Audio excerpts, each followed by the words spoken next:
Hello students, this is KK Bhatt here. Dear students, today I am going to teach you a history. You have read this chapter here in the class, but now today I am here with revisional chapter. The topic of your revisional chapter is key changes over 1,000 years. Dear students, you know well that history just tells us to know about the past. There are many things who help us to understand the cultures and other thing of the past. You can, if you can go Delhi, Agra, or other any ancient city, where if you can see old houses that is made on medieval history. At that time, you can see there are many things has been written over the wall, on the walls. You can also see there are many sculptures is also seen in the particular building. Through that we understand about our past. Today we can see here that if there is a lot of ancient things, the archaeology department just came there and started to search the history of the past. How can we know the history? The sources which are around us that help us to understand the history. In this sequence, now see here, key change over 1,000 years. Historians use different type of source to learn about the past, depending on the period of their study and the nature of their investigation. Source as a coins. अगर आप coins की बात करते हैं, तो coins भी हमें spiritual जो चीज़ें होती हैं, उस जमाने की जो रहन सहन है, जो इम्पोर्टेंट चीज़ें हैं, कॉइन्स के जो फिगर होते हैं उसके द्वारा हम अंडरस्टैंड कर सकते हैं. Inscription, there are many script, जो लेख लिखे जाते हैं, पुराने पत्रों पर लिखे गए हैं, जो अरबी भाषा में लिखे गए हैं, तो उसके माध्यम से भी हमको हिस्ट्री समझने का मौका मिलता है. Painting is also very important thing. We can just if you get a chance to go Khajuraho, there you can see a different type of architect, different type of this, painting, so that you can understand the religious motto as well as the mental status of the societies in the about the past. Architectures remain and textual records serve as a link to the past. Medieval Indian history has left behind a rich legacy of archaeological and literary sources will help us reconstruct the history of the period. And these are the main objects so that we can understand the history about the past. Now we are going to read more about archaeological sources. Archaeological sources क्या क्या होते हैं? Archaeology is the study of history. You know well that through the material remain of human life. Archaeology sources may include monuments, painting, sculptures, inscription, and coin. These are the main things by which things the archaeological department जो होता है that will be going to search out the living structure of the people on those days, their religious condition, they are loving of music and so on many. Now see here, the first is monument and building. In this particular heading we understand, we try to learn how is monuments and building helpful. See here, historical monuments and buildings such as places, temple, fort, mosque, tomb, clock tower, etc. help to reconstruct the past in the many ways.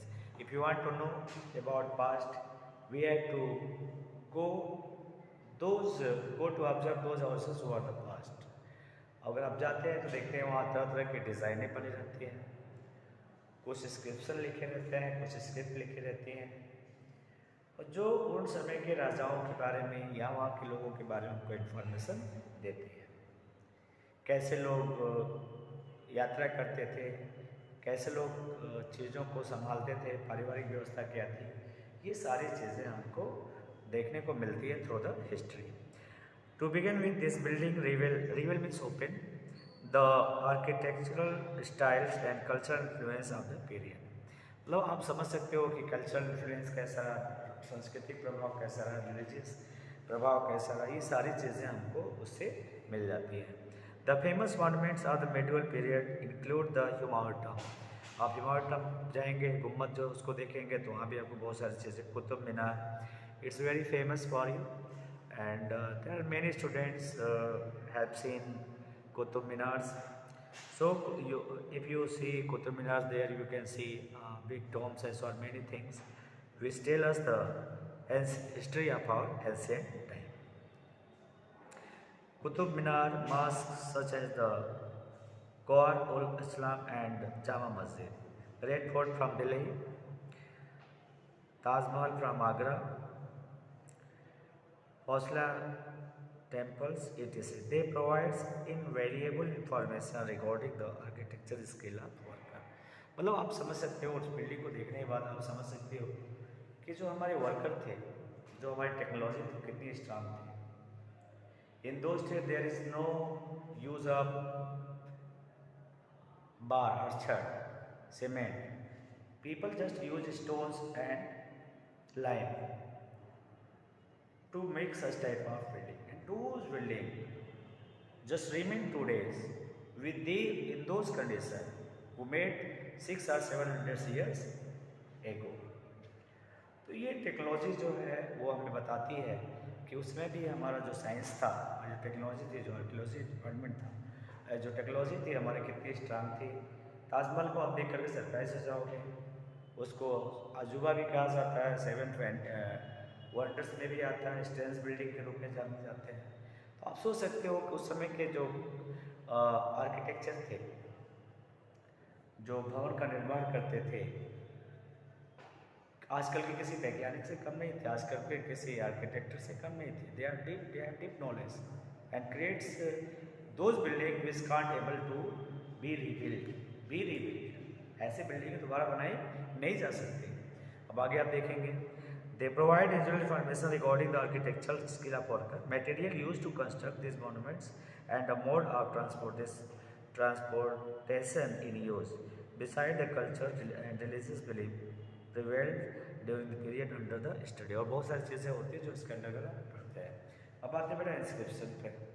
अब inscription क्या होता है? ये language को describe करता है। चीज़ें जो प्राचीन काल में लिखी होती हैं उसको हम अंडरस्टैंड करते हैं, समझते हैं।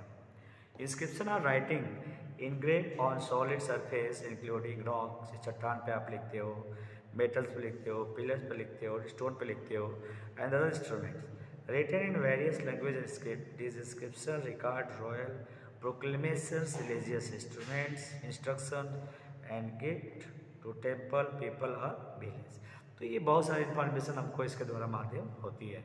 Many of this available even today are attributed to the Rajput Chola rulers. Beside it are several inscriptions of the walls of the Taj Mahal and Red Fort and other places walked.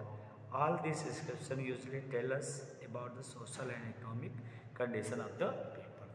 ये जो script आप देखते हैं, inscription जो देखते हैं, script जो देखते हैं, ये सब हमें हमारे पास्ट के सोशल इकोनॉमिक कंडीशन को बताता है, रिलीजियस बिलीफ को बताता है।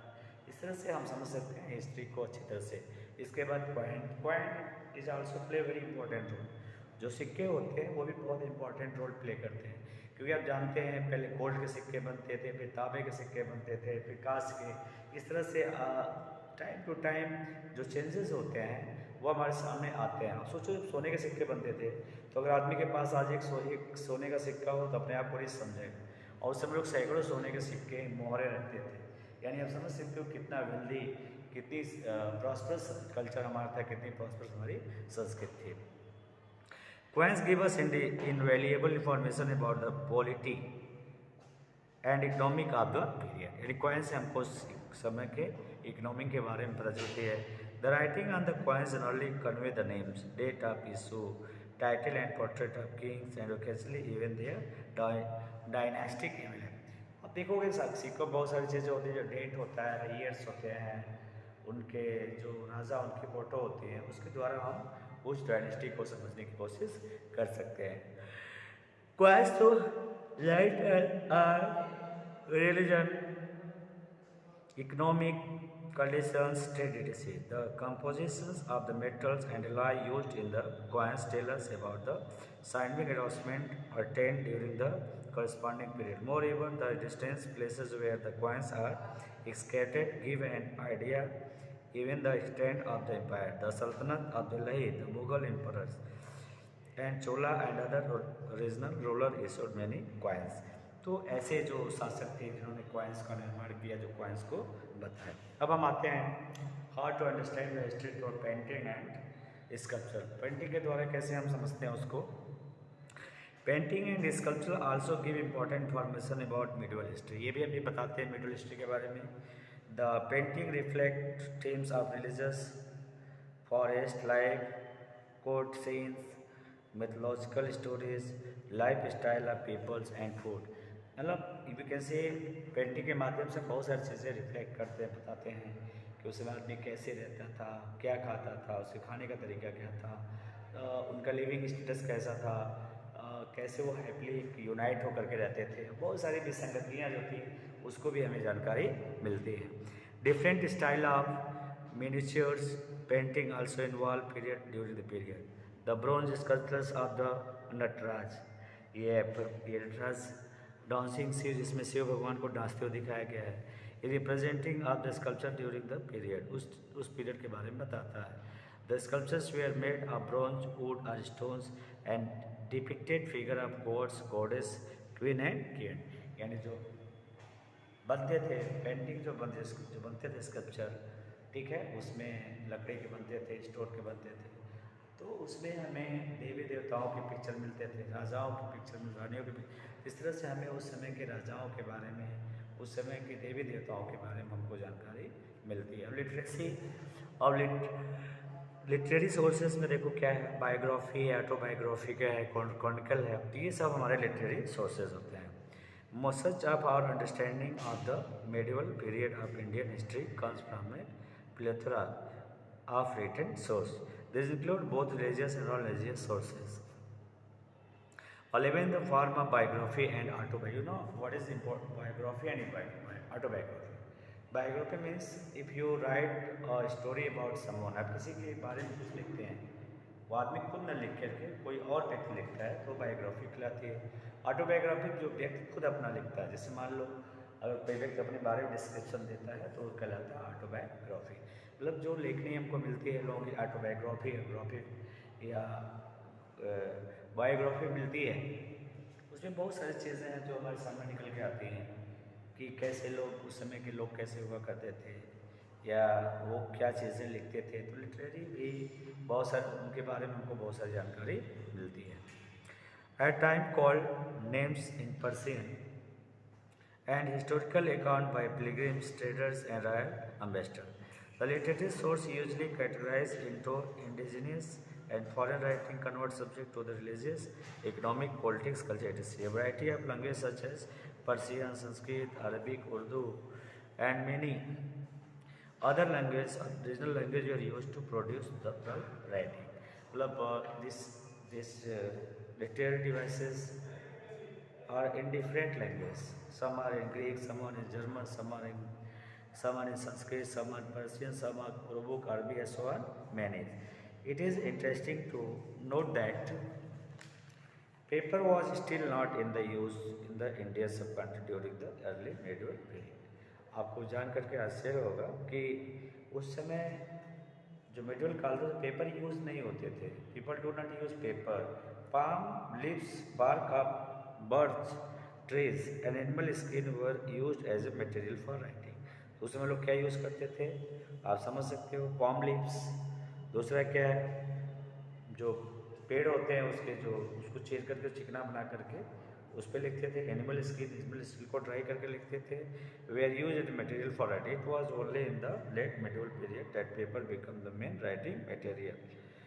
लिटरेरी सोर्सेज और medieval history can divided into following categories. उस कैटेगरीज के बारे में वी आर रीडिंग टुमारो।